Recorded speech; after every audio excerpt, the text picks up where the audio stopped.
But Apparently we're supposed to they're meant go. for intercourse with young men too, young kids. No, no, so those aren't, that's false religion for sure. And remember what we talked about in Romans 1, the reason why that is so prevalent, that filth is so prevalent in religious circles is because there is nothing on this earth more wicked and evil than false religion. And by the way, that's almost all of it. That's almost all of it. So, Well, and you got to destroy the family element because the family is strong, and you start indoctrinating right. these young priest kids, to be priests, and they learn these behaviors to sexually abuse younger. Well, they don't have to. So, This is learned behavior, and it's sick and disgusting. And like I think we talked about this last night about the Vatican, how deep below the Vatican is the most evil relics and statues and artwork.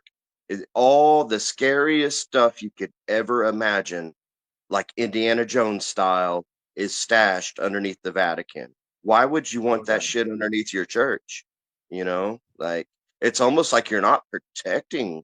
You're this isn't in a safe room protecting the shit. It's almost like the church is built on top of it. You know what I'm saying? Like Yeah, that's a good point. That's the foundation. they're not containing the evil, because obviously the evil's prevalent in the church. No.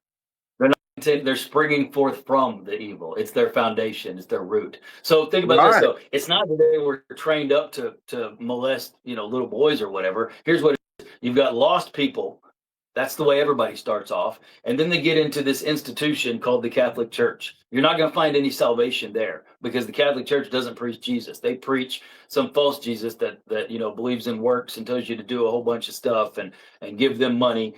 And so you've got this group of people that are lost, and then they get into this religious institution. And at some point along the way, God's working on their heart and convicting their heart of this whole charade.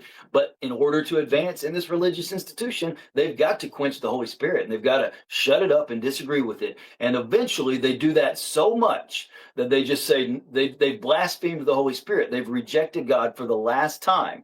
And at that point, God turns them over to an unclean heart, to an unclean mind, to unnatural affections. And that's when you begin to get priests molesting little boys and stuff. And that's not natural.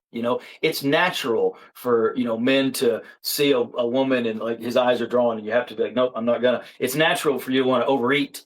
It's natural. There are natural affections, but that is not natural. That's unnatural. And if you're doing that, let me assure you, if you're molesting boys, small boys, children, if you're a child molester, if you're a pedophile, you are not getting saved. It is too late. It is done. You are a reprobate. Your conscience has been seared with a hot iron. You are toast. Dunzo, for sure.